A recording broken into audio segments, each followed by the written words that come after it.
आज मी आयुक्त साहेब तसेच शहर अभियंता आणि जे टॅक्स कर विभागाच्या कांचन मॅडम आहेत उपायुक्त यांची प्रत्यक्षात भेट घेऊन त्यांना आज निवेदन दिलेलं आहे की जे आडवली ढोकळीमध्ये 500पेक्षा जास्त इमारती आहेत, मी तर 500च सांगितले पण खूप इमारती आहेत, त्यांना जे अनलिगल पाणी आहे आणि तिथे त्या पाण्याचा कर माफिया वसूल करतात. पण मी कोणाचं नाव नाही घेणार, अनेक आहेत. पण माझं म्हणणं KDMCला हेच आहे की ते कर वसूल करतात ना, तर त्याच्यापेक्षा महानगरपालिकेने ती पाईपलाईन आम्हाला लिगली करून द्यावी आणि त्याचा कर महानगरपालिकेने वसूल करावा.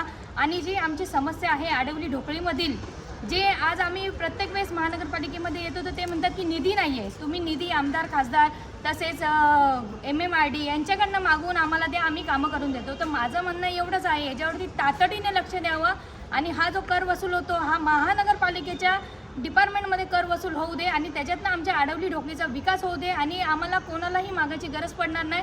तेच पूर्ण पैशामधनं आमचे जी व्यवस्था आहे, गटार रस्ता काही समस्या आहेत त्या सगळ्या सॉल्व्ह होऊ शकतात.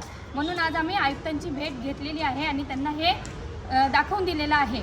आणि तसंच एक अजून माझं म्हणणं आहे की आपल्या महानगरपालिकेमध्ये त्यांना प्रत्येक वेळेस एक मिनिमम पकडलं तर वर्षाचं त्यांना 200 करोडचं असं त्यांचं ते बजेट असतं. तर असं 10 वर्षाचं त्यांचा मिनिमम 2000 करोड बजेट असेल आणि त्याच्यातनं त्यांनी आमचा एक आडवलीचा रस्ता ती लोक बनवून देऊ शकत नाही आहे. त्यांच्याकडे कितीतरी शिल्लक असतं पण त्यातनं KDMC कोणत्याही प्रकारचं काम करत नाही. त्याच्यामुळे आज हे निवेदन देऊन मी त्यांना दाखवून दिलेलं आहे की ह्याच्यातनं आमचे कामं होऊ शकतात.